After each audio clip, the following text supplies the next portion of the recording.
Hi, I'm Seng. So today to share with you how to link the weight scale with the FeedMe POS system.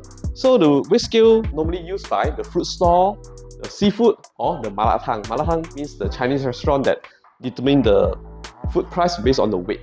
Thank you. Okay, first you need to get the weight scale, and then there's a USB cable. So put on the flat surface and then connect to the USB port in the D3 Pro. Okay. Then automatically it will turn on. Okay. So as you can see, if you put some weight, then it will change the figure. Okay.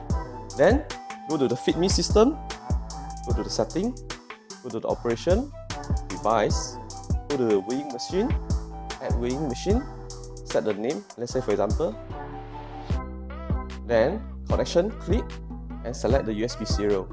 Then just click confirm. Then just click save.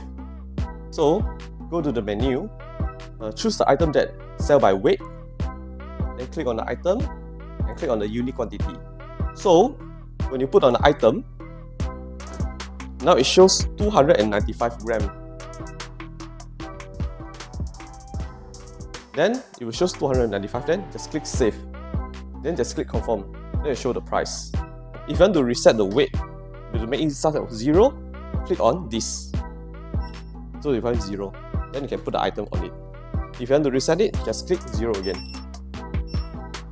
So cari POS system, cari Aseng. Find Guinness phone, find Aseng. Aseng.找POS system,找Aseng.